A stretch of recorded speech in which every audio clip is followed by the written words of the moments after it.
Assalamu alaykum hurmatli yurtdoshlar. Bugungi sotuvga chiqqan joyimiz ko'rib turganlaringizning shu domimizda bo'ladi.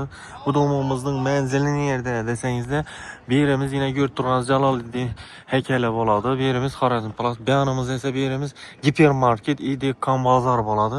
Shu yerimizda 5-qavatda zudlik bilan 50 kvadrat metr bir xonali kvartiramiz sotuvga chiqdi.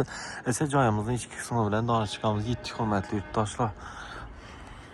Dostlar 5-qavatımıza yetib keldik. Ko'rib turganlaringizning liftlarimiz ishlab turibdi. Yine 1-2-3 xonadondan ekan. Oyoq teylarimiz mramorli kafel bo'ladi. Liftlarimiz ishlab turibdi hurmatli yurtdoshlar. Shu xonadonimiz bo'ladi. Ishlarimiz rossiyskiy ishlardan bo'ladi. Bismillahirrahmanirrahim. Xonadonimizga giramiz. Ko'rib turganlaringizning yerimiz oyoq teylarimiz stajga aytilgan ajoyib bo'lib turibdi hurmatli yurtdoshlar. Ne? Joyimizda gap bo'lishi mumkin emas. Bu yanımızda bir xonamiz, bu yanımızda kuxnimiz, bu yerimiz sanuzelimiz bo'ladi. Esa zalimizdan başlaymiz. Zalimiz yine ko'rib turganlaringizning keng tushgan. Hurmatli yurtdoshlar, atabilinasi o'tib turibdi. Mestasına umuman gap bo'lishi mumkin emas. Ajoyib mestada joylashgan bo'ladi. Yine ko'rib turganlaringizning shunday ko'rinishda. Bu yerimizda yine atabilinlar o'tib turibdi, issiqqina bo'lib turibdi. Bir yerimiz balkon kısmı bo'ladi. Balkon kısmından bir danıştırıp o'tamiz. Yine Dekkan bozor gipermarketimizni ko'rsatamiz sizlarga. Hozir nerede joylashgan? Yine giper. Yine.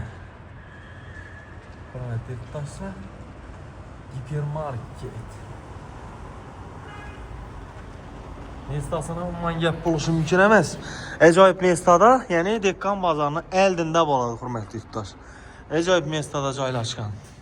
Joyimizda umuman gap bo'lishi mumkin emas. Yine. Dekkan bozori yandan menden so'rab beradingizlar. Zudlik bilan sotuvga chiqdi hurmatli yurtdoshlar. Bu yerimiz sanuzelimiz bo'ladi. Sanuzelimiz keng tushgan, yine ajoyib. Kichkina emas. Shoshkilar o'tib suv kelib turibdi. Xudo xolasa remont aytib berasizlar, to'g'ri yurib yashab beraverasizlar. Kuxnimiz ham ko'rib turganlaringizdek bemalol o'tirib, choy ichib, uyda uloqlari qo'yib, şöyle okatlanıp yanımızda ise bemalol girip dam olib yatsanızlar bo'ladi. Ya'ni keng tushgan, ko'rib turganlaringiz deyin. Gaz kelib turibdi, beri yashab o'tiribdilar hurmatli yurtdoshlar.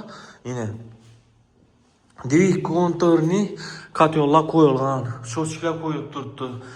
Birden suyetdan, gazdan, sudan muammo yo'q. Hamma narsa kelib turibdi. Sababi shaharning qoq markazi aytib o'tganimiz yine Urganch savdo majmuasi deydi mana yine. Bu giper. Yanımızda esa yine hurmatli yurtdoshlar.